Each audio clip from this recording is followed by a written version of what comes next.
Hare Krishna, devotos, bueno, Dhenupal Prabhu, muchas gracias a usted, a su esposa, su familia, Ekendra Prabhu también, todos los devotos que están haciendo este programa. La verdad que estoy muy feliz de poder haber participado durante todo el año y muy feliz de estar cerrando este ciclo con ustedes.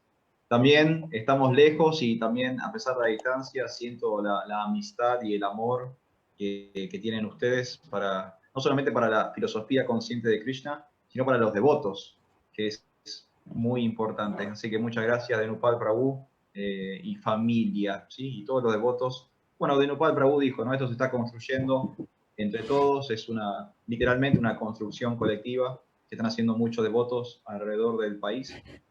Así que bueno, muchas gracias a todos. Vamos a pensar entonces, hoy tenemos el último capítulo, hoy estamos cerrando este estudio del Bhagavad Gita, así que estamos en el capítulo 18.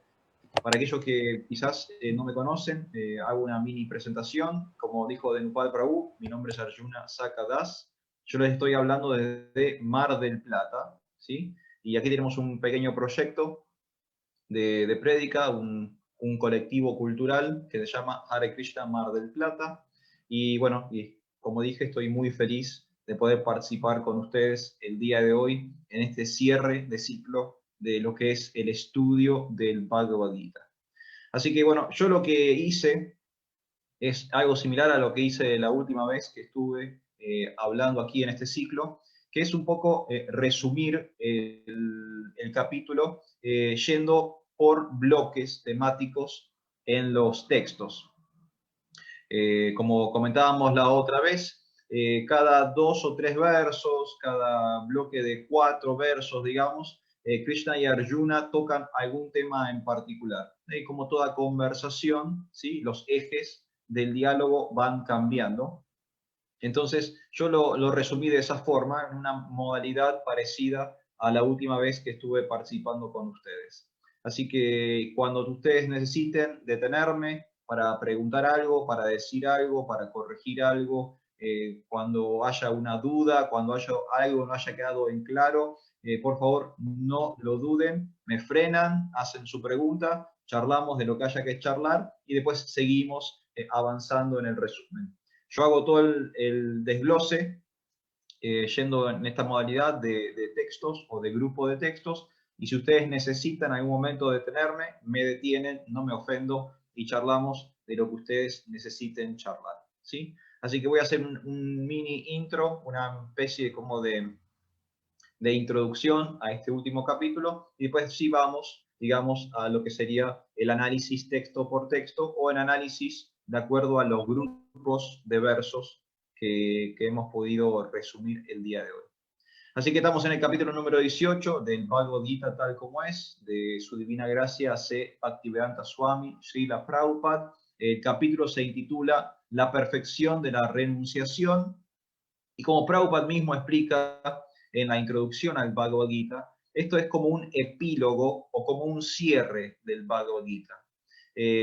Se habla de que el Bhagavad Gita en realidad va del capítulo 2 al capítulo 17, y que el capítulo 1 sería como una especie de prólogo o de intro, y que el capítulo 18, el que vamos a ver el día de hoy, sería como una especie como de epílogo o salida.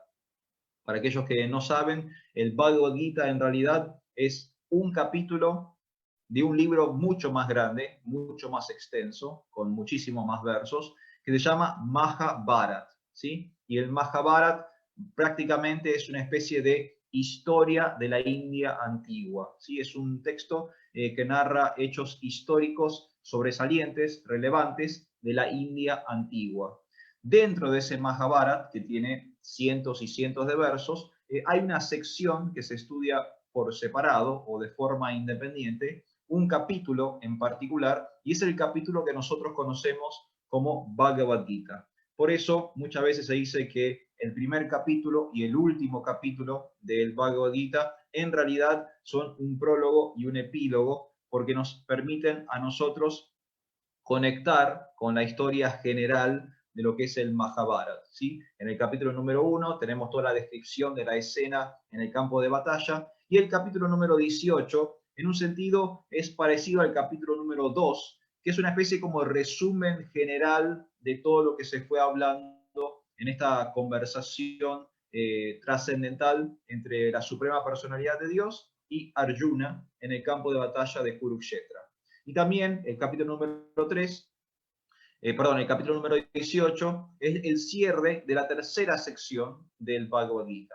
Otra cosa que tiene en cuanto a la estructura, el Bhagavad Gita, es que no solo está dividido en 700 versos y en 18 capítulos, sino que también está dividido en 3 secciones. ¿Sí? Tenemos una primera sección que tiene que ver con el karma, con la acción, que tiene un límite de 6 capítulos. Los próximos 6 capítulos, o la sección del medio, es la parte que habla acerca del bhakti, o de la devoción.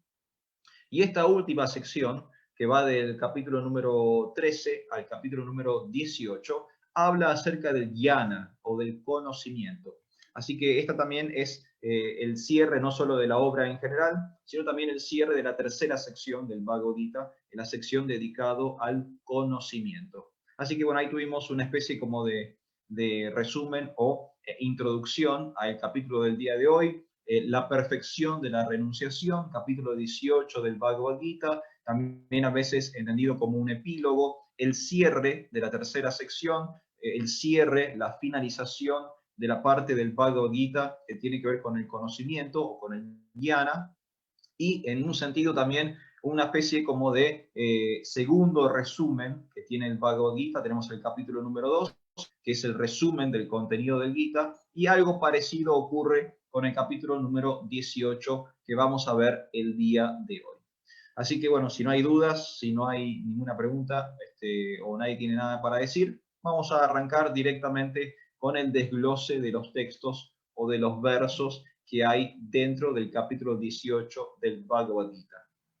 Vamos a arrancar con el primer texto, y antes de hacerlo vamos a hacer una invocación, ¿sí? Así que una pequeña invocación antes de pasar a lo que sería el estudio y la lectura del Bhagavad Gita. Voy a cantar unos mantras muy sencillos. Ustedes en sus casas, si quieren, pueden cantarlos también, y al término de esta pequeña invocación arrancamos con el análisis de este capítulo 18. Om Namo Bhagavate Vasudevaya. Om Namo Bhagavate Vasudevaya. Om Namo Bhagavate Vasudevaya.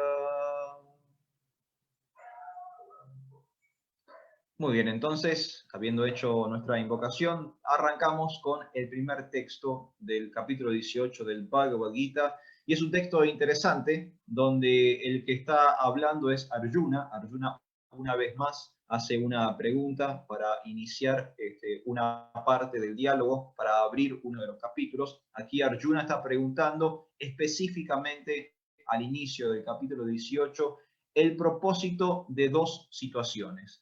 ¿Cuál es el propósito de la renuncia, Tyaga? ¿Y cuál es el propósito de la orden de vida de renuncia, o sannyas? ¿Sí? Eso es lo que quiere entender, o lo que quiere comprender Arjuna, ni bien comienza este capítulo 18 del Bhagavad Gita. ¿Cuál es la razón de ser, o cuál es el propósito de Tyaga, la renunciación, y cuál es el propósito o cuál es la razón de ser de sannyas, la orden de vida de renuncia? Y a partir de ahí, ya en el texto número 2, tenemos la respuesta, o el comienzo de la respuesta de Krishna, de la suprema personalidad de Dios. Krishna lo que le explica a Arjuna es que sannyas significa, o sannyas se hace, el propósito de sannyas, el propósito de la orden de vida de renuncia, es para abandonar las actividades materiales, o las actividades materialistas.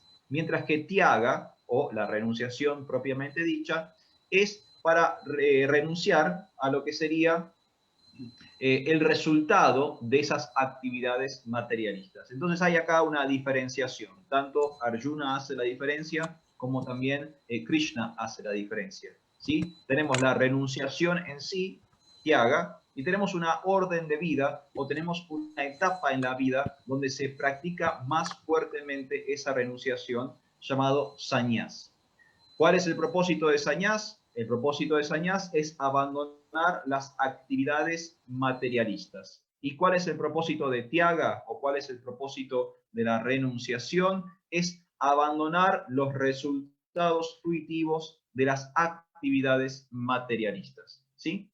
Entonces tenemos la pregunta de Arjuna en el texto número 1, tenemos la respuesta de Krishna en el texto número 2.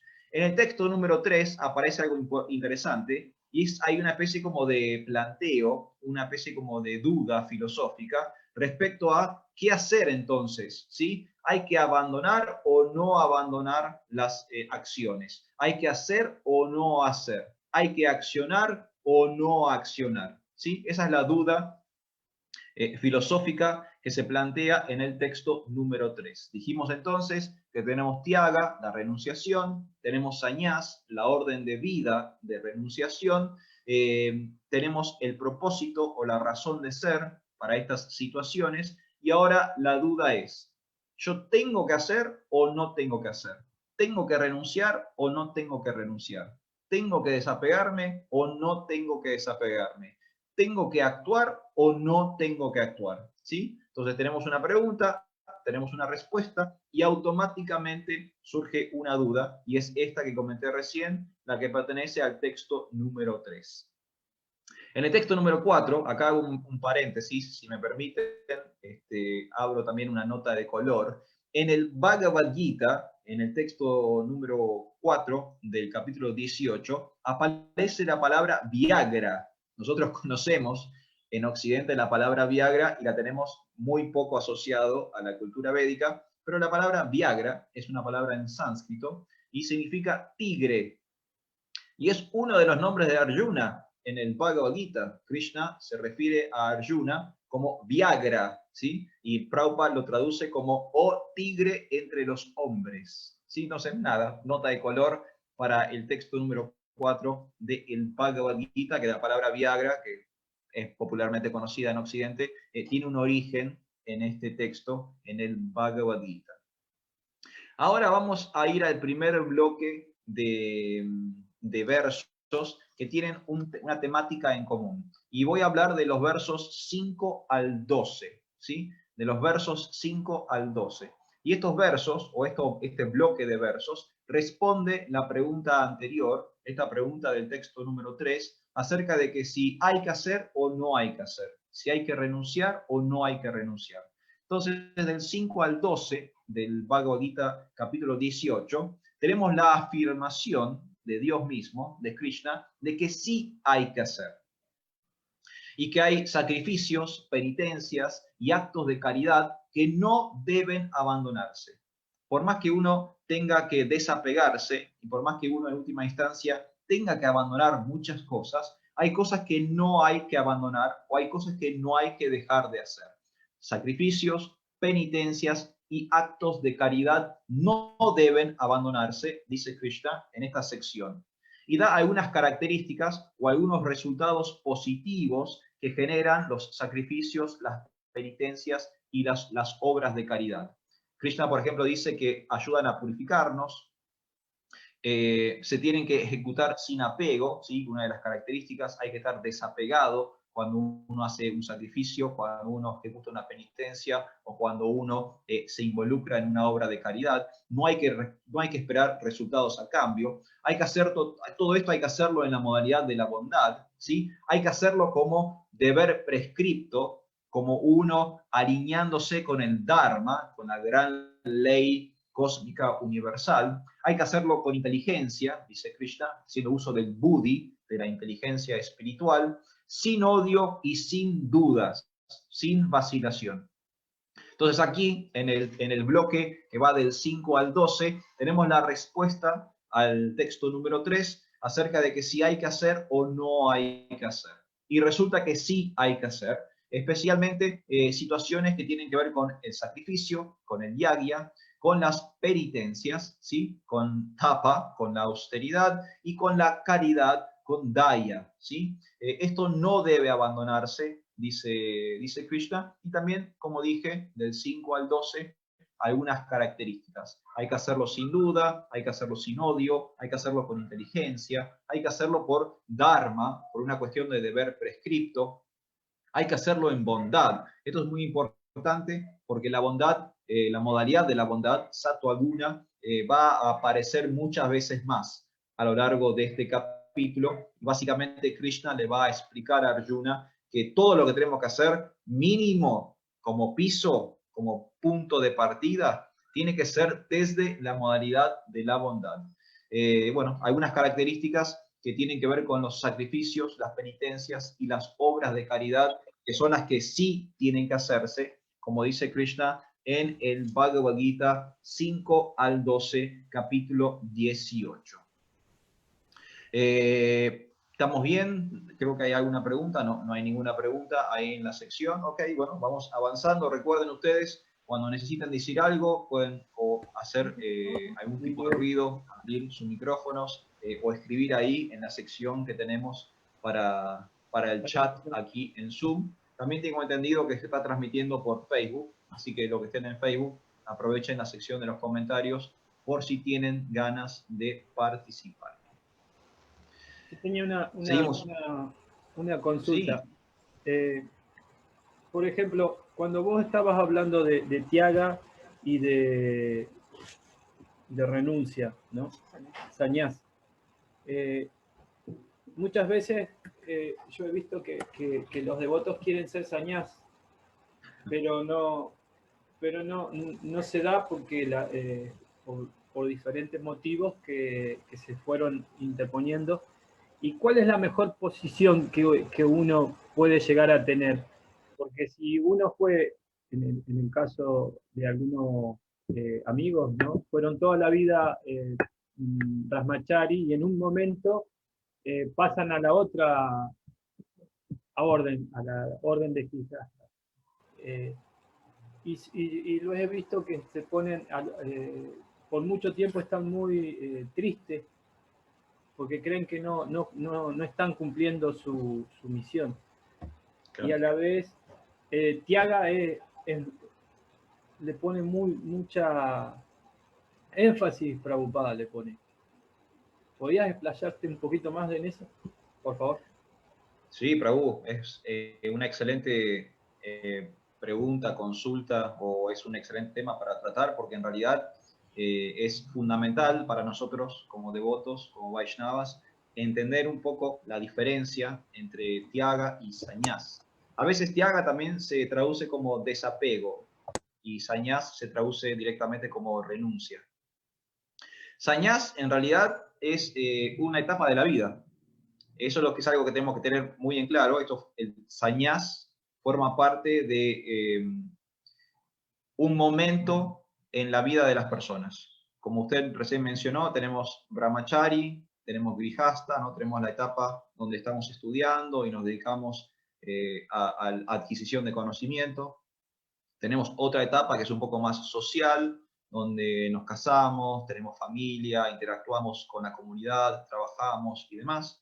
Después hay una tercera etapa que se llama vanaprastha, que para muchas personas, digamos, para hacer una analogía, sería como la jubilación en Occidente, ¿no? El momento jubilatorio, donde la persona quizás se aleja un poco de tanta actividad social, ya no tiene que ir a trabajar todos los días. Sí, hay como un momento donde está un poco más libre para la introspección, a una avanzada edad, pero más libre de las conexiones sociales. Y en la cultura védica, o en la cultura que está dentro del contexto del Bhagavad Gita, hay una cuarta etapa, una última etapa, que quizás en Occidente directamente no existe, y es sañás. Y es un momento en la vida donde la persona puede abandonar por completo, renuncia por completo con cualquier vínculo, digamos, social y se dedica 100% al cultivo de la espiritualidad y a compartir la ciencia de Dios. Entonces, sañás, eso es algo que creo que es muy importante para nosotros como devotos porque a veces confundimos. Sañás es esa etapa madura, experimentada en la vida de una persona. Hay ejemplos de sañás en la juventud. Tenemos mismo el ejemplo de Sri Chaitanya Mahaprabhu, ¿no? El avatar dorado, la última encarnación de Dios en la tierra, que él pasó directamente a esta última etapa de la vida cuando tenía 23, 24 años, cuando era muy joven. Pero por algunas razones específicas que, bueno, no vamos ahora a entrar en eso, básicamente fue una estrategia de prédica, ¿sí? Chaitanya Mahaprabhu se dio cuenta que en su momento histórico particular, las personas le prestaban más atención a los monjes renunciantes que a los hombres casados, jefes de familia. Entonces, para empujar conciencia de Krishna, para empujar la prédica en su región, él decidió adoptar sannyas, la orden de vida de renuncia, a pesar de que él era aún un hombre muy joven. Pero por lo general, vamos a ver que en reglas generales sucede a una etapa avanzada, muy madura y experimentada en la vida de una persona. Entonces eso es sannyas, es un ashram, es un refugio, es un momento en la vida de una persona. Ahora tyaga, que también se traduce como renunciación, como vemos acá en el Bhagavad Gita, pero que muchas veces también se ve traducido como desapego. Tyaga puede ser en todos los momentos de la vida. Yo no tengo que esperar hasta envejecer para renunciar, ¿sí? Yo puedo estar desapegado, y de hecho eso es lo que Krishna recomienda. Por eso, como usted dice, Prabhu Denupal, si hay que ver cuál es mejor que el otro, bueno, Krishna dice que tyaga es mejor que sannyas. O sea, Krishna dice en el Bhagavad Gita, él afirma que el desapego es mejor que la renuncia. Y acá hay una sutileza, ¿por qué? Porque la renuncia representa cierto rechazo, ¿no? Cuando yo renuncio a algo, es que como que corto el vínculo con esa cosa. Pero en conciencia de Krishna, nuestra teología es que nosotros ponemos todo al servicio del Señor. Entonces, si yo voy a ser un religioso, un espiritualista, que pone todo al servicio del Señor, entonces el concepto de rechazo no encaja con mi metodología, porque no, yo no quiero rechazar las cosas, yo quiero poner todas las cosas al servicio de Dios. Por eso, para los Vaishnavas, para aquellos que adoran a Krishna, aquellos que están practicando Bhakti Yoga, es más práctico, es más útil y es superior conceptualmente el concepto de tyaga o desapego. Porque yo puedo tener una casa, no rechazo la casa, pero pongo la casa al servicio del Señor. Yo puedo tener una familia, no rechazo a la familia, pero pongo la familia al servicio del Señor. Puedo tener un trabajo, una educación, todo lo que puedo tener en sociedad, pero todo al servicio del Señor. Entonces, resumiendo, tyaga es superior a sannyas y no tenemos que confundir sannyas con cualquier momento en la vida de una persona, porque sannyas es un momento muy específico en la vida de una persona, mientras que tyaga sí se puede hacer en todas las etapas de la vida de una persona. ¿Está bien, Prabhu Denupal? Sí, muchísimas gracias. Había una pregunta ahí en el chat de Amrita Ganga, ¿te la leo? Sí, por favor. Dice, ¿estas etapas son para las mujeres también? Ay, Amrita Ganga, siempre la pregunta controversial, políticamente incorrecta, la pregunta que me mete en problemas con las autoridades. Hare Es que Krishna, Amrita Ganga. lamentablemente, Prabhu, estoy en un cuerpo de mujer. ¿Por qué Entonces, por eso me lamentablemente? surge. No es lamentable estar en cuerpo de mujer. Es que el karma de la mujer es bastante pesado, pues, Prabhu, entonces, por eso le Usted porque digo, no probó el cuerpo de hombre. Con mis años le puedo decir que el cuerpo de mujer es complicado. Bueno. ¿Qué Sí, pasa ahí? Por ejemplo, el cuerpo es complicado. El cuerpo es complicado, independientemente sí, del género. Eso le decía, el cuerpo de mujer es complicado. ¿Qué pasa ahí con uno? Porque yo tengo, o sea, yo creo que la mujer no puede renunciar o irse a las etapas de que puede llegar un hombre, porque la mujer tiene que ser protegida, no sé. Por eso le pregunto, Bravo, ¿qué pasa con uno? Es muy buena pregunta. Sí, madre, es muy buena pregunta. Y la verdad que le agradezco que lo haya hecho. Hay situaciones en nuestra propia tradición Vaishnava, tenemos ejemplos de mujeres que han adoptado lo que sería sannyas, la orden de vida de renuncia, ¿no? Mujeres con una elevación espiritual muy, muy, muy grande, con mucha intimidad en su práctica del Bhakti Yoga, y que han accedido, han llegado a poder adoptar la orden de vida de renuncia.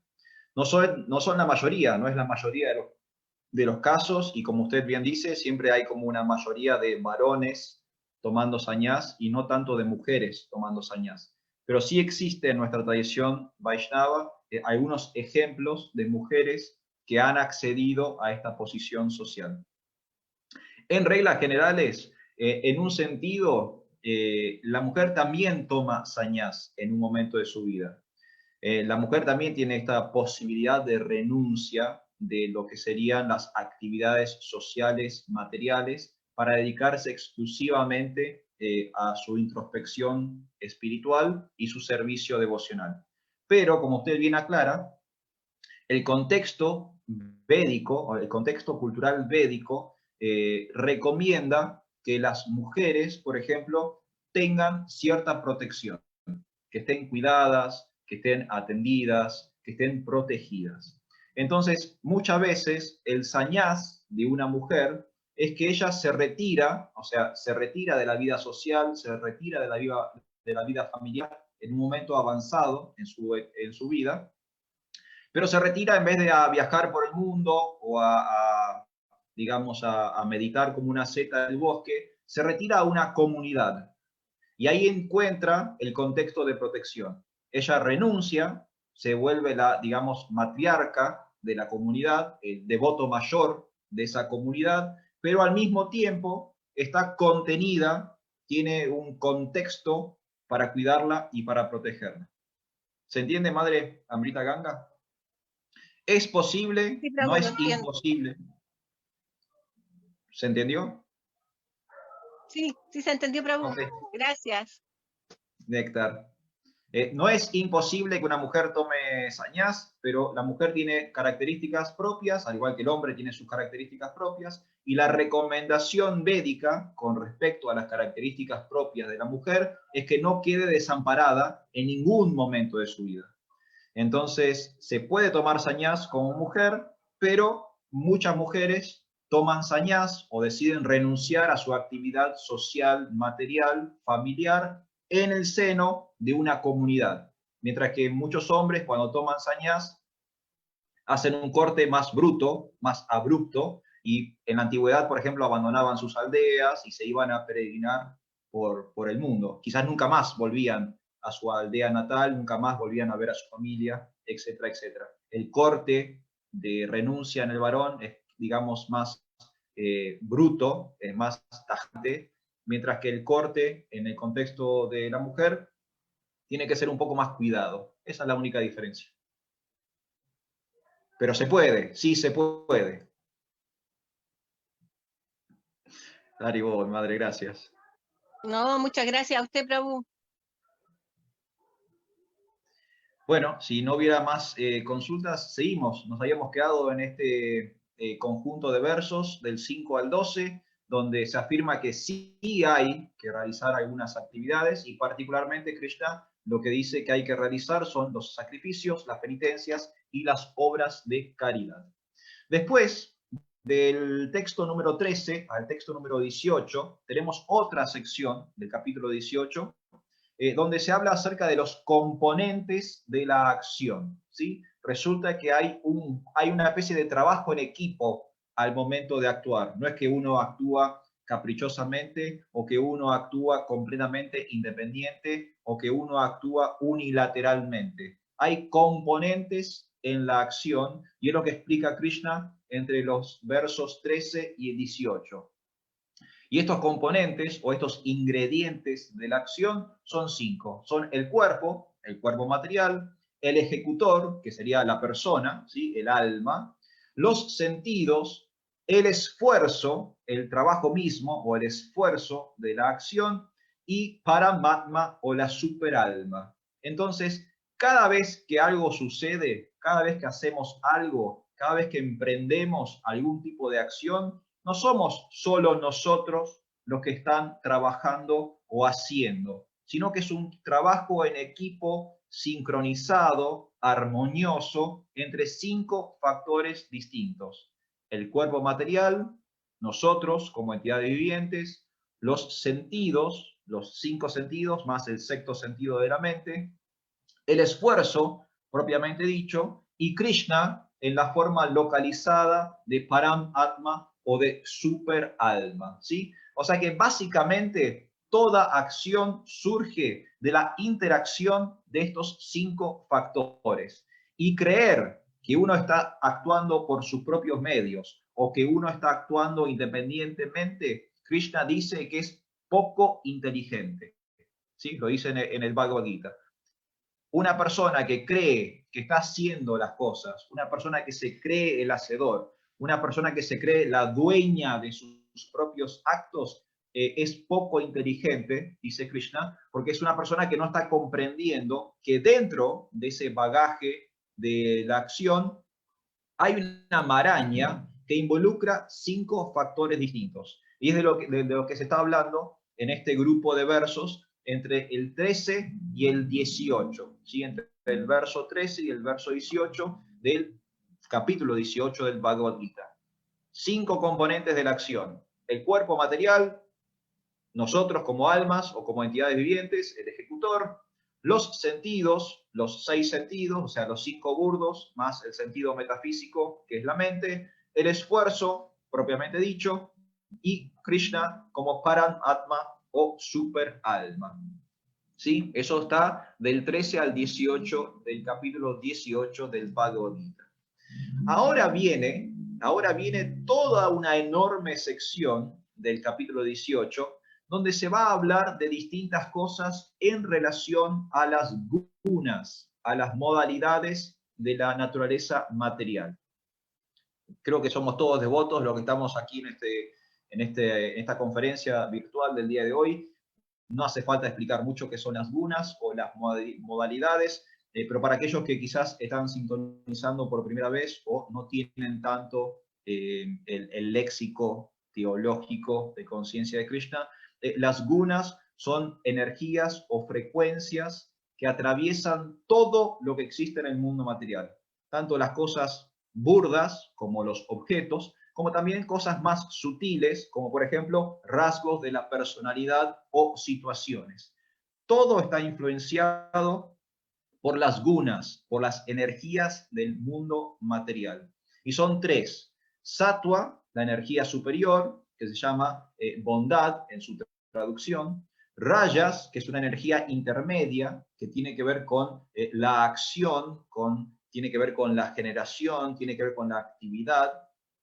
Y tamas, que es la energía inferior, que tiene que ver con la oscuridad, lo sucio, etcétera, etcétera, etcétera. 3 energías. Estas 3 energías abarcan todo lo existente en el universo material y tienen influencia directa acerca de, sobre todo, lo que existe en el universo material, tanto lo burdo como lo sutil, ¿sí? Y ahora, desde los próximos versos, del 19, del texto 19 al texto 39, o sea, toda esa sección de 20 versos, Krishna le va a hablar a Arjuna acerca de distintas situaciones dentro del mundo material y cómo se ven influenciadas por las gunas o por estas modalidades energéticas que tiene nuestro universo fenoménico, ¿sí? Como dije, son 3. Hay una que es materialmente superior, sattva, hay una que es materialmente intermedia, llamado rajas, y hay una que es materialmente inferior, llamada tamas. Y todo está atravesado en el mundo material por estas 3 energías. Esto que hace Krishna ahora, en esta seguidilla de 20 versos, ya lo hizo en capítulos anteriores. De hecho, lo hizo en el capítulo anterior inmediato, en el capítulo 17, en las divisiones de la fe. Krishna hace lo mismo, ¿sí? Le explica a Arjuna distintas situaciones de acuerdo con las gunas o con las modalidades. En la primera sección, del 19 al 22, Krishna habla del conocimiento en relación con las gunas. O sea que hay un conocimiento en bondad, hay un conocimiento en pasión y hay un conocimiento en la ignorancia. Por ejemplo, Krishna dice que el conocimiento en la bondad es entender que hay innumerables cantidades de entidades vivientes, ¿sí? Que dentro de cada cuerpo vivo hay una entidad viviente o un alma espiritual. Ese sería el conocimiento en bondad. Otro conocimiento, que es el conocimiento en la ignorancia, es el conocimiento que carece de espiritualidad, por ejemplo, ¿sí? Que donde no está atravesado por cuestiones que tienen que ver con lo trascendente, con lo sublime, etcétera, etcétera. Esto es del 19 al 22. Conocimiento según las gunas.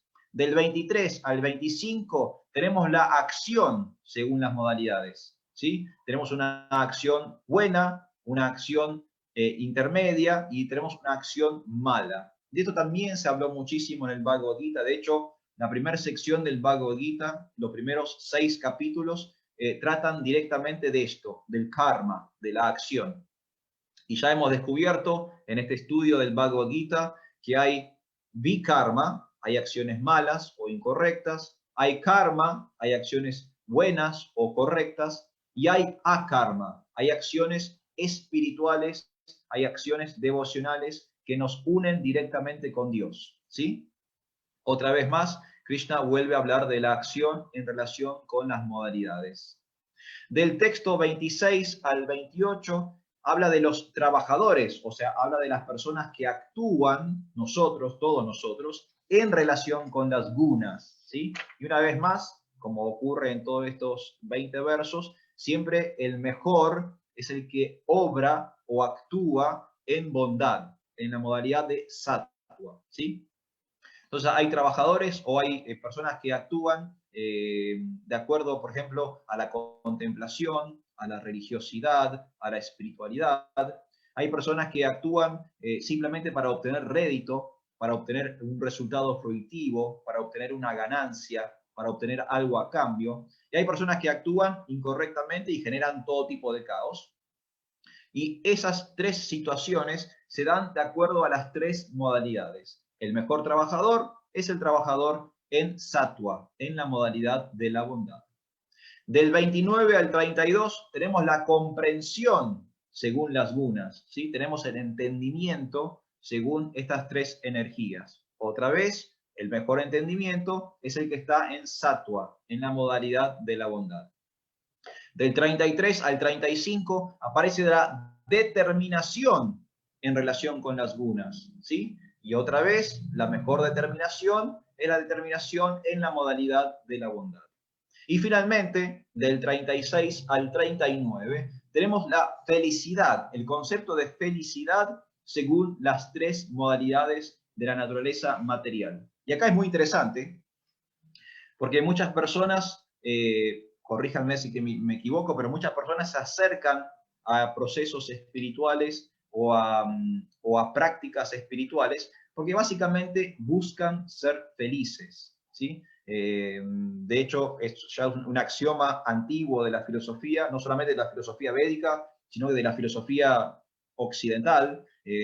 Si vamos a Sócrates, vamos a Platón, por ejemplo, casi el comienzo prácticamente de la filosofía en Occidente, todos los autores coincidían en creer, en entender que el objetivo de la vida humana era la felicidad. Uno estaba en este tránsito material, ¿para qué? Para ser feliz, ¿sí?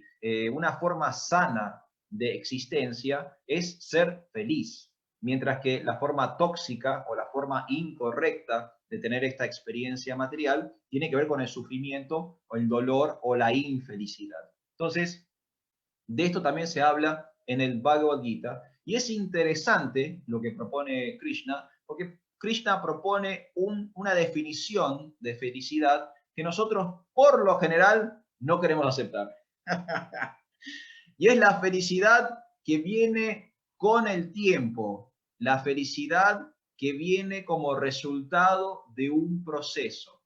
Y Krishna dice que la auténtica felicidad al principio es amarga, es como un veneno, cuesta, no nos gusta. Es como ese medicamento cuando tomábamos de chiquito, que era horrible y no queríamos tomarlo y luchábamos con mamá o luchábamos con papá porque no había forma de que nos dieran ese medicamento.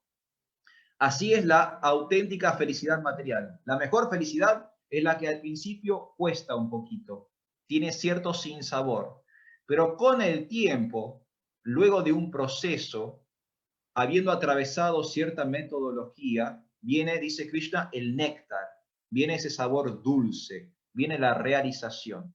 Y si nosotros nos fijamos, esto no solo es para la espiritualidad, sino que es para todo, para prácticamente todos los ámbitos de la vida. Yo recién di el ejemplo del medicamento. Al principio el medicamento es horrible, no me hace feliz tomar ese medicamento o que me den la vacuna o etcétera, etcétera, etcétera. Pero después del tratamiento sí soy feliz. Cuando estoy curado, cuando estoy sano, cuando ya no estoy enfermo, es que estoy disfrutando de la felicidad. Pero para disfrutar de esa felicidad tuve que atravesar el sinsabor del medicamento. Otro ejemplo es el estudio, ¿sí? El estudio al principio puede ser muy difícil, ¿no? Y uno tiene que sacrificar mucho para estudiar. Sacrifica horas de ocio, horas de sueño, sacrifica tiempo con los amigos, sacrifica salidas, hay parciales y trabajos prácticos y trasnochadas comiéndose un montón de libros. La felicidad viene después. ¿Cuándo? Cuando me recibo, cuando obtengo el fruto de todo ese esfuerzo que hice para obtener ese resultado educativo en particular. Entonces, al principio puede que cueste, pero pues con el tiempo me genera este néctar, me genera esta ambrosía, ¿sí? Este sabor dulce y agradable. Y eso es la auténtica felicidad, según Krishna, en estos versos 36 al 39 del Bhagavad Gita, capítulo 18. ¿Algún devoto tiene algo para comentar hasta ahora? ¿O seguimos? ¿Hay alguna pregunta, alguna sugerencia, alguna corrección en la modalidad de la bondad, por favor? Yo tengo una pregunta.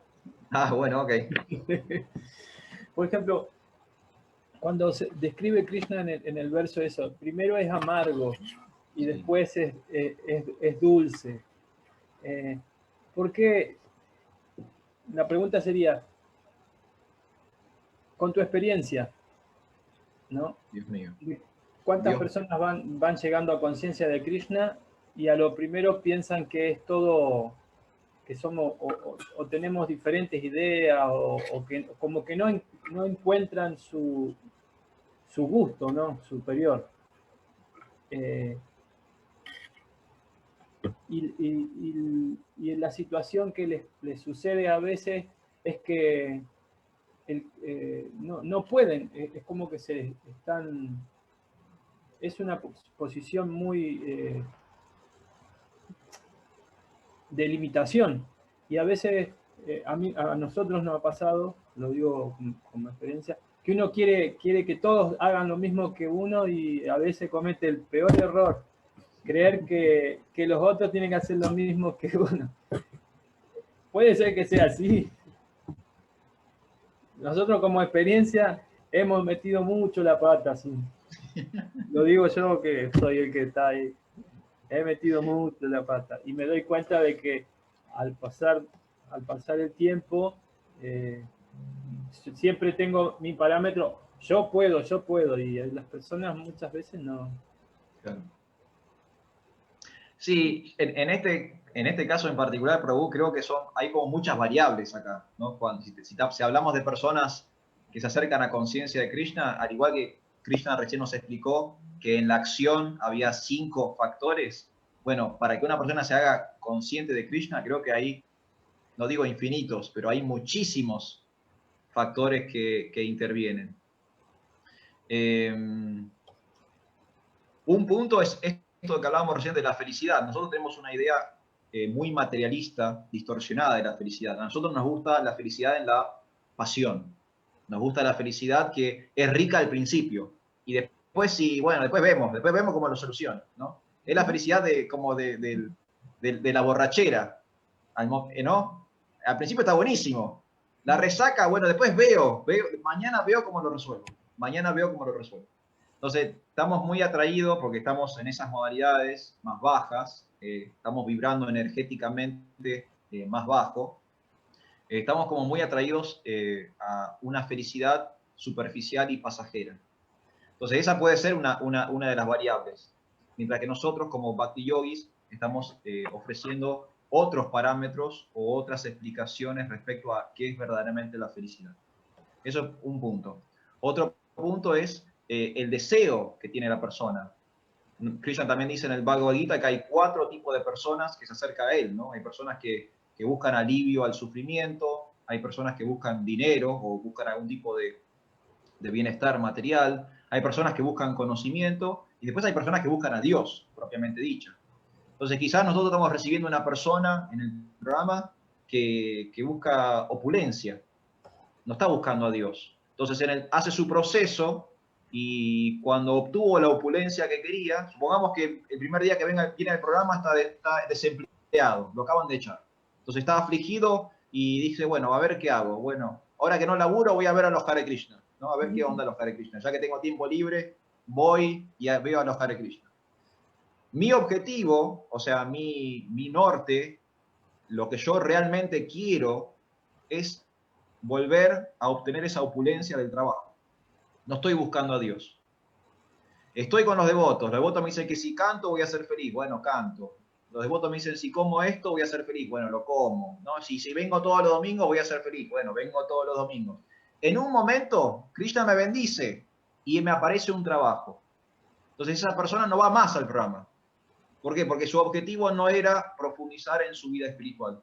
Su objetivo era recuperar cierta opulencia. Y Krishna la bendijo con esa opulencia.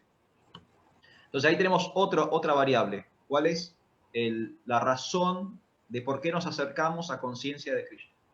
Entonces, de acuerdo a esa razón, voy a tener distintos niveles o distinto tiempo en conciencia de Krishna.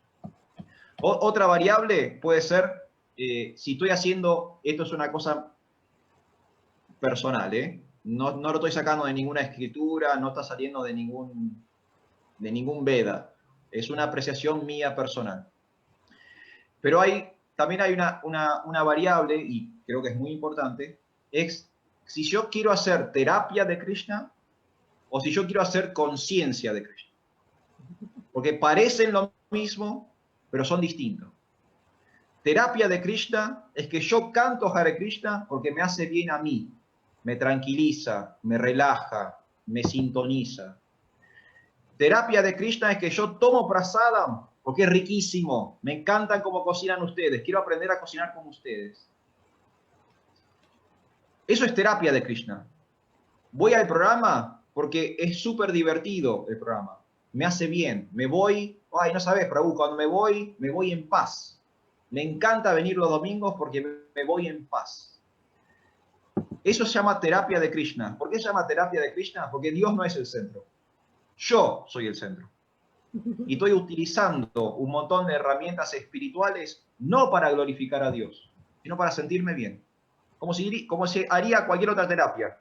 Ángeles, Reiki, psicólogo, cualquier otra terapia. Cuencos, yoga, hatha yoga, cualquier otra terapia, donde yo sigo siendo el centro del universo. Conciencia de Krishna, spoiler para los devotos que están escuchando, es otra cosa. Lamento si en este momento estoy desmoronando algún tipo de estructura o le estoy pinchando el globo a alguien. Pero conciencia de Krishna es otra cosa. Y la palabra lo indica. Conciencia de Krishna, no de mí. Yo no soy el centro. El eje es Dios. Y yo canto para glorificar a Dios. Yo ofrezco para glorificar a Dios. Me asocio para glorificar a Dios. Y esa es otra variable. Y podemos ir, no digo infinitamente, pero hay muchas variables. Está nuestra propia experiencia con esta variable cierro. Todas las veces que cometimos errores, nosotros como devotos, todos los errores que hemos cometido de maltratar a las personas, de descuidar a las personas, de no generar vínculos genuinos, sinceros, de amor con las personas, ¿sí? Toda nuestra inexperiencia en el trato personal con otras entidades vivientes. Otra variable, todos los pifies que hemos tenido nosotros como individuos, algún pifie que hemos tenido como institución incluso. Así que hay muchas variables, Prabhu. Hay muchas variables. Krishna decía que para ser un devoto se necesitan muchos litros de sangre. y se refería al esfuerzo que se genera para que una persona se vuelva consciente de Krishna. Pero tiene mucho... yo diría, Prabhu, que usted me preguntó por mi experiencia personal. Mi experiencia personal es que uno es responsable de su acción y el resultado se lo tienen que entregar a Krishna. Como dice Krishna en el Bhagavad Gita, uno tiene derecho a actuar, pero no tiene derecho al fruto de la acción. Entonces en la prédica tenemos que hacer lo mismo. En la mejor de nuestra capacidad, con el mejor de nuestros esfuerzos y de la mejor manera que nos es posible, tenemos que compartir el amor por Dios. Y ahora, si lo toman para la chacota, si lo entienden o no lo entienden, hay un momento donde yo tengo que soltar un poquito. Porque si no se pone muy obsesivo, se pone muy como que si yo soy el supremo controlador. Y se pone muy burdo, se pone muy material. Y predicar termina siendo como una especie de estadística, ¿no? ¿Cuántos devotos hiciste, Prabhu, este mes? ¿Cuántos devotos? ¿No? Y como que estamos llenando... ¿no? Es como que estamos llenando planillas. No estoy llenando una planilla, estoy intentando compartir el amor de Dios con las otras personas. Cuanto mejor soy en ese compartir, creo que más personas se van a atraer. Y algunas personas por ahí no se van a atraer nunca. Independientemente de que yo esté en el mejor momento, muchas personas no se van a atraer. ¿Se entiende, Prabhu? Sí, personalmente entiendo. Muchísimas gracias. Hare Krishna, Prabhu Arjuna Saka, reverencias. Reverencias, Lakshmipati Prabhu, Hare Krishna. Hare Krishna. ¿Qué podría decirme referente a felicidad material? Consiste en recibir. Felicidad espiritual consiste en dar. Es estructuralmente diferente. Sobre todo si pudiera hablar de eso y de la felicidad espiritual. Cómo dando uno puede ser feliz y mucho más feliz que recibiendo. Sí, señor. Muchas gracias, Lakshmipati Prabhu. Bueno, usted lo dijo perfectamente. La auténtica felicidad está en el dar. Dar es de característica espiritual y es opuesto al tomar o al recibir, que es netamente materialista. Una es infinito, porque todo lo espiritual es infinito, o sea, dar es infinito, mientras que recibir o tomar es finito, tiene límites.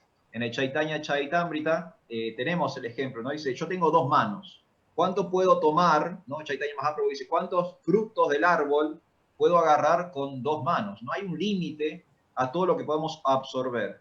Hay personas que les gusta jugar con el límite, ¿no? Hay personas que les encanta acumular, ¿no? Y no importa si hay un límite, yo quiero traspasar el límite.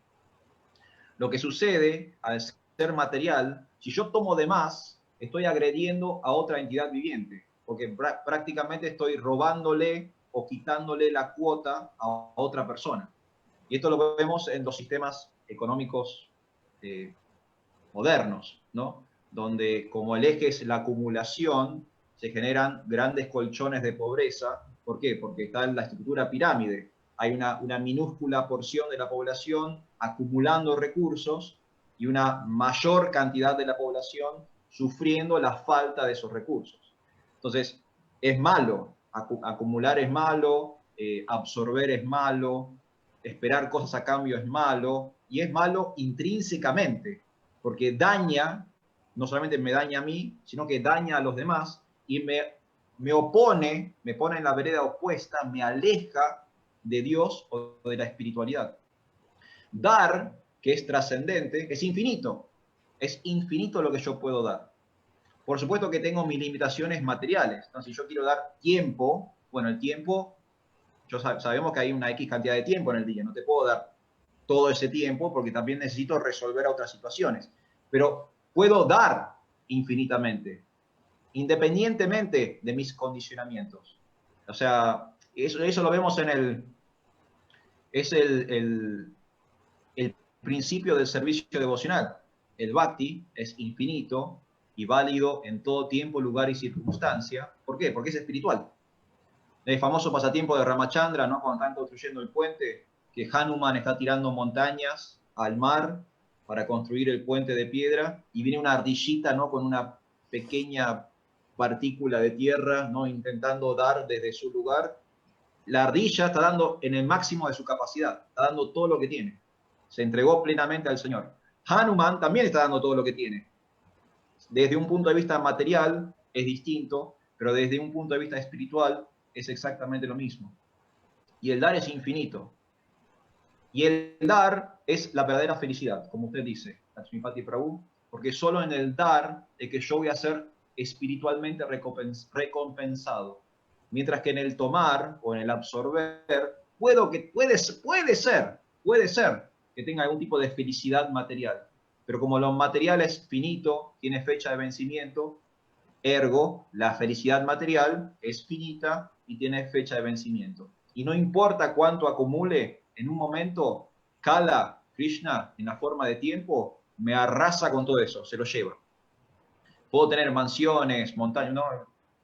¿Cómo es, tío rico? Macpato. Puedo tener montañas de oro, ¿no? Me puedo sumergir, me zambullo, nado en montañas y en monedas de oro, pero al final de la existencia material ese oro se queda acá. No me lo puedo llevar a ningún lado y no lo disfruto nunca más. Mientras que el dar, el yagya, la ofrenda, eso es infinito y es eterno. Y con eso tengo felicidad para siempre. ¿Está bien, Prabhu? Muchas gracias. Muchas gracias por estar, Prabhu. Gracias. Después te voy a hacer algún llamado estos días a conectarme con usted. Sí, señor. De conexión. Disculpe que estos días son complicados. Sí, no pasa nada, Prabhu. No pasa nada. Cuando usted pueda. Estoy a su servicio. Yo al suyo. Eso, soy yo al suyo. Bueno, avanzamos un poquito más. ¿Les parece? Estamos como en la recta final del capítulo 18. Como dije entonces, del 19 al 39, en esa sección de 20 versos, tenemos todas las situaciones que Krishna describe en relación con las gunas o con las modalidades, ¿sí? La comprensión, la determinación, la felicidad, la acción, etcétera, etcétera. Del 40 al 44 tenemos otra sección y una aclaración que hace Krishna es que nadie, absolutamente nadie que esté en el mundo material está libre de estas gunas o de esta influencia material. Todos los que vivimos en el seno de la materia estamos atravesados por estas energías. Y vuelve a plantear el tema del Varna Ashram, un poco lo que hoy hemos hablado al comienzo y que ya habló Krishna en el capítulo número 4, hace bastante en la conversación, esta idea de cómo la sociedad se divide según estas cualidades o estas energías materiales. Y él dice, por ejemplo, del 40 al 44, que va a haber personas más propicias a la bondad, llamado brahmanas, gente que tiene más una inclinación al estudio, a la meditación, a la religiosidad. Hay personas más inclinadas al liderazgo, a las posiciones que tienen que ver con la administración, con la organización, que son los kshatriyas, que están más influenciados por las modalidades de la pasión. Y después hay personas que tienen inclinaciones por el comercio, personas que tienen inclinación por el trabajo, que son los vaishyas y los shudras, que ahí están como misturadas en sus influencias energéticas con las modalidades de rayas, de la pasión, y de tamas de la ignorancia, ¿sí? Y todos nosotros tenemos algún tipo de mezcla de gunas en nuestra naturaleza, ¿sí? Por ejemplo, en mi caso personal, me encanta la filosofía, me gusta estudiar las escrituras, me gusta leer y demás. Eso sería, digamos, brahmínico, sería sattva guna, pero soy un trabajador. Eso también es shudra, eso es tama guna. Entonces tenemos estas mezclas. Todos nosotros nos vemos influenciados de algún modo u otro por estas energías del mundo material, ¿no? Y como ya lo he dicho muchas veces, no es que yo sea un brahmana, propiamente dicho, sino que más bien soy un shudra que le gusta leer. ¿sí? Entonces tenemos esa mezcla de que somos trabajadores, somos comerciantes, somos jefes de familia, somos empleados, somos empleadores, etcétera, etcétera. Y ninguno de nosotros nos liberamos de estas energías siempre y cuando estemos atravesando la experiencia material. ¿Cómo vamos a liberarnos? Esa es la pregunta, ¿sí? Dijimos que las gunas son como sogas que nos mantienen atados, nos mantienen condicionados, limitados dentro del mundo material. Estoy planteando como un panorama bastante oscuro, bastante tétrico, pero hay una escapatoria, hay una forma de trascender, de elevarse por encima de las gunas. No sé si fue Srila Prabhupada el que dio este ejemplo, pero una vez lo escuché, no sé si fue Prabhupada o uno de sus discípulos, que no sé si ustedes han tenido la experiencia de viajar en avión, cuando usted o alguien mira para arriba, uno mira para el cielo, ve las nubes, ¿no? Siempre están como las nubes dando vueltas en el cielo. Pero el avión tiene la capacidad de trascender las nubes. Los aviones viajan por encima de las nubes. Y no sé si ustedes han tenido la experiencia, por ejemplo, viajar en un día nublado o en un día de tormenta. Cuando el avión se eleva hasta cierta altura, sobrepasa las nubes grises, sobrepasa la lluvia y la tormenta. Y por encima de las nubes siempre hay sol. O sea, por encima de ese colchón de nubes, por encima de la tormenta, el sol sigue brillando. Entonces, similarmente nosotros podemos hacer esto. Las gunas son como esas nubes que nos están opacando. Pero si logramos, a través de una metodología, de un proceso, elevarnos por encima de esa limitación o por encima de esa limitante, vamos a ver el sol, vamos a ver la luz, la iluminación de lo trascendental. Y de eso habla Krishna en los versos 45 al 49. Del 40 al 44 dice que estamos todos bajo la nube, pero ahora, del 45 al 49, dice que hay una forma de pasar por encima de las nubes, de trascender las gunas. Y uno puede liberarse, dice Krishna, mediante la ejecución perfecta de su propio trabajo. Esto es muy interesante. Y acá aparece el verso ese, que es muy famoso del Bhagavad Gita, que es mejor ejecutar incorrectamente la actividad de uno que hacer a la perfección la actividad del otro. ¿Sí? Es un verso que es bastante conocido, muy citado en el contexto del Bhagavad Gita. Este verso aparece en esta sección del 45 al 49. ¿Y por qué aparece en esta sección? Porque Krishna le explica a Arjuna que el método de liberación es tomar lo que somos y hacerlo para Dios. Lo que sea que seamos, nuestra propia naturaleza, nuestro propio trabajo, perfeccionar esa naturaleza o perfeccionar ese trabajo en conciencia de Krishna. Ese es el método de liberación de las gunas, de la forma en que nos desatamos de las limitantes o los condicionantes materiales. Tengo que ejecutar perfectamente mi propio trabajo, realizar perfectamente mi propia naturaleza, incluso con errores, pero en conciencia de Krishna, como una ofrenda, como un sacrificio, como un darle a Dios. Si logro esa plataforma, me libero de las gunas, o sea, trasciendo, vuelvo al reino de Dios.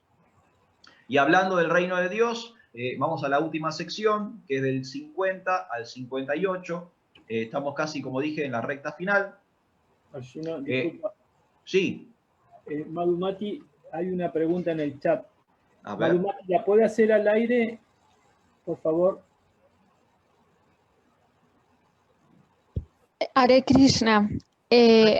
No sé si se escucha, que hay mucho ruido. Sí, sí, se escucha bien. Se escucha perfecto.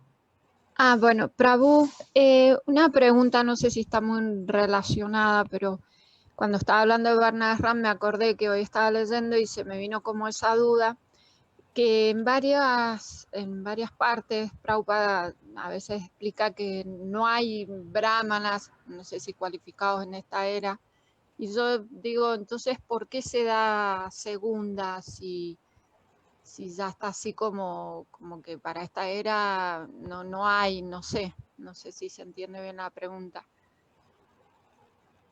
Sí, es muy buena pregunta, madre, muchas gracias. voy a dar mi apreciación personal. Prabhupada muchas veces dijo que él creó ISKCON, o sea, él creó la Sociedad Internacional para la Conciencia de Krishna, para generar brahmanas, para darle a la sociedad personas que tengan el conocimiento espiritual, que le permitan a la población en general elevar sus conciencias. Uno de los objetivos de ISKCON que Prabhupada propuso para la creación de su sociedad internacional era que nosotros, como miembros de la sociedad, pudiéramos refinar nuestra conciencia a tal punto de que podamos ser docentes y educadores espirituales de la teología del Bhakti Yoga. Entonces, una de las funciones que tiene ISKCON es de sembrar en el mundo distintas personas que puedan explicarle a la gente en general la ciencia del amor puro por Dios. Ahora, como usted bien dice, también es cierto, las escrituras dicen que en Kali Yuga, en este momento histórico que estamos atravesando, ya los brahmanas no son de la más alta calidad. Y yo, por ejemplo, me considero de uno de esos brahmanas de muy poca calidad, ¿sí? Pero misericordiosamente, mi maestro espiritual y las autoridades me han permitido tener la posibilidad de intentar refinar mi conciencia, de llegar a una plataforma donde yo pueda comprender la ciencia de Dios y pueda tener las herramientas para compartir la ciencia de Dios con los demás. Entonces sí es cierto que en Kali Yuga, por ejemplo, es un océano de faltas, que las ceremonias se ejecutan con faltas, las adoraciones se ejecutan con faltas, las ofrendas se ejecutan con faltas, que los brahmanas no son personas quizás 100% impecables, pero si somos sinceros, podemos por lo menos intentar ser instrumentos de lo que Srila Prabhupada quería, ser brahmanas para ser educadores espirituales de la humanidad. ¿Le parece bien, Madre Madhumati? Sí, Prabhu, muchas gracias. Gracias a usted. Bueno, ¿seguimos de Nopal? Sí, sí. Ok, entonces, 45 al 49, ¿cómo librarnos de las gunas? ¿Cómo liberarnos de la materia, de la atadura material? Bueno, perfeccionar nuestro trabajo en relación con conciencia de Krishna. Esa es la liberación para el mundo material. Del 50 al 58, descubrimos que si yo perfecciono mi trabajo en relación con conciencia de Krishna, eso se llama servicio devocional o Bhakti Yoga, ¿sí? Y este servicio devocional o Bhakti Yoga es el trabajo o el acto supremo, perfecto, trascendente, que me abre la puerta al reino de Dios. Yo tengo que entender quién soy, cuál es mi posición, dónde estoy parado. Desde ese lugar, de acuerdo con mi naturaleza, tengo que obrar, actuar en relación con Dios, de una forma consciente de Dios. Si hago eso, estoy haciendo servicio devocional, Bhakti Yoga. Y si me perfecciono en mi servicio, si me perfecciono en el Bhakti, yo vuelvo al reino de Dios. Es lo que explica Krishna en los versos 50 al 58 del capítulo número 18. En los textos 59 y 60, en los textos 59 y 60, Krishna dice algo interesante, que es un planteo que ha hecho Arjuna también a lo largo del Bhagavad Gita, y es si uno puede actuar fuera de su naturaleza. ¿Es posible actuar fuera de nuestra naturaleza? Y la realidad es que no, ¿sí? En algún momento, sí o sí, vamos a terminar actuando de acuerdo a nuestra propia naturaleza. No se puede evitar ser quien somos. A veces la careteamos, a veces queremos actuar de otra forma, a veces queremos ser otra cosa, a veces lo hacemos por obligación, pero a la corta o a la larga uno vuelve a su centro y termina actuando sí o sí de acuerdo con su naturaleza. Es lo que explica Krishna en los textos 59 y 60 del capítulo 18.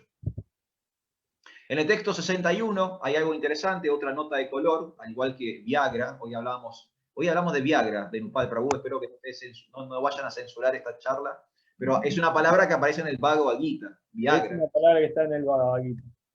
Lo dijo, es una palabra que Krishna mismo dice, ¿sí? Significa tigre, y es uno de los nombres de Arjuna en el Bhagavad Gita. Otra nota de color ahora, texto número 61, aparece la palabra yantra. Y la palabra yantra, en este caso, no tiene que ver con la geometría sagrada o esos dibujos estilo mandala que a veces vemos asociados a la cultura védica, sino que Krishna dice yantra en relación con el cuerpo material. Y Prabhupada traduce en este contexto yantra como que el cuerpo es una máquina de energía material. Este cuerpo es una máquina de energía material. Una pequeña aclaración que quería hacer por una de las palabras interesantes que aparece en el texto número 61. El texto número 62 habla acerca de la entrega completa, que si yo me entrego completamente al Señor, aparece automáticamente dos cosas. En mi proceso de entrega absoluta, obtengo dos resultados. Una paz trascendente. Eso es interesante porque Krishna propone la paz en vez de la felicidad en el Bhagavad Gita. Krishna más o menos entiende que la felicidad va y viene, mientras que la paz es más perdurable. Y la felicidad es un efecto concomitante de la paz. Solo si tengo paz, voy a tener felicidad. Interesante el planteo que hace Krishna porque lo da vuelta otra vez esta idea de que a veces estamos con los parámetros nuestros muy equivocados. Busco felicidad, ¿no? Droga, sexo, rock and roll, cosas que me estimulen el placer, pero son cosas que destruyen mi paz. Entonces estoy todo el tiempo girando en una rueda de hámster eterno, ¿no? Como el burro con la zanahoria, buscando algo que no va a alcanzar.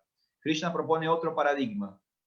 En vez de buscar la felicidad, ¿por qué no apuntas a la paz? Porque automáticamente, en el momento que tengas paz, también vas a tener felicidad. Entonces, esa es una de los resultados o de las consecuencias de la entrega a Dios. Y la otra consecuencia es que uno accede a la morada suprema. Y de eso se habla en el texto número 62. Obtengo por Saranagati, por entregarme a Dios, obtengo paz trascendental y obtengo la llave al reino de Dios o a la morada suprema. Texto número 63, ya casi estamos terminando. Quiero subrayar este texto en particular porque me parece uno de los más increíbles del Bhagavad Gita. Texto número 63 del capítulo 18. Krishna le dice a Arjuna, haz lo que desees. Eso es increíble. Yo, en mi total ignorancia, no conozco otra escritura donde Dios le dé tanta libertad al ser humano. Si leemos otras escrituras, por lo general encontramos a un Dios que dictamina cómo tienen que ser las cosas, ¿no? Vos así, vos asá, este pueblo sí, este pueblo no, esto está permitido, esto está prohibido. Muchas escrituras tienen ese condimento. El Bhagavad Gita tiene este aspecto liberal de la suprema personalidad de Dios, donde dice, ¿sabes qué, Arjuna? Hace una hora que estamos hablando. Yo ya te expliqué todo lo que yo más o menos te tengo que explicar. A partir de ahora, es un tema tuyo. Yo ya te entregué el conocimiento trascendental, aclaré todas las dudas que me presentaste en el campo de batalla, ahora haz lo que desees. Increíble el respeto que tiene Dios por la independencia y la autonomía de la entidad viviente. Es increíble, increíble. Texto número 63 del Bhagavad Gita. Del 64 al 71 aparecen los resultados, otra vez los resultados de la entrega a Dios, ¿sí? Algo que ya habíamos hablado, el tema de la paz, el tema de la morada suprema, el reino de Dios, algo interesante de las promesas divinas. Esto es una sección del Bhagavad Gita donde Krishna hace promesas, le asegura cosas a Arjuna. Va a suceder esto, va a suceder lo otro. Vos entregate que va a pasar esto, vos entregate, rendite que está todo bien. promesas divinas, interesante, del 64 al 71. Y del 72 al 78, la última sección de 6 versos, es un cierre, el famoso cierre del Bhagavad Gita. Arjuna finalmente se rinde, o sea, lo que él decidió hacer es entregarse a Dios. Se rinde por completo, y aparece otra vez Sanjaya, el que apareció al comienzo. ¿Se acuerdan? En el primer verso del Bhagavad Gita, el que arranca hablando es Sanjaya, ¿sí? Que está viendo telepáticamente lo que sucede en el campo de batalla de Kurukshetra. Acá reaparece Sanjaya, y un Sanjaya en éxtasis, ¿sí? Porque él también escuchó toda la conversación, él también se benefició del conocimiento trascendental, y es por eso que está como en éxtasis, está alabando a su maestro espiritual, a Vyasadeva, ¿no? Está como en una posición exaltada, Sanjaya, al final del Bhagavad Gita. Y los últimos versos, las últimas palabras, tienen que ver con los beneficios del libro y la lectura del Bhagavad Gita. Por eso quiero agradecer una vez más a Dhenupal Prabhu, a Ekendra Prabhu, a todos los devotos de ISKCON Paraná, a todos los devotos de ISKCON Mendoza, a todos los oradores e invitados que ha tenido este ciclo, porque todos ustedes nos están permitiendo obtener la mayor ganancia que podemos tener en el mundo, que es dedicarnos a estudiar y a leer las escrituras. Y Krishna específicamente dice al final del Bhagavad Gita que este es el mayor tesoro que podemos tener. Esto de juntarnos, reunirnos, debatir y charlar acerca de la ciencia de Dios. ¿Y qué hablar si lo podemos compartir con los demás? ¿No? Otra vez, como explicaba Lakshmipati Prabhu, si damos, estamos ganando más incluso. Así que, bueno, ahí tenemos el cierre. Así concluye el Bhagavad Gita tal como es, de su divina gracia, hace Bhaktivedanta Swami, Srila Prabhupada Ki Jai. Jai.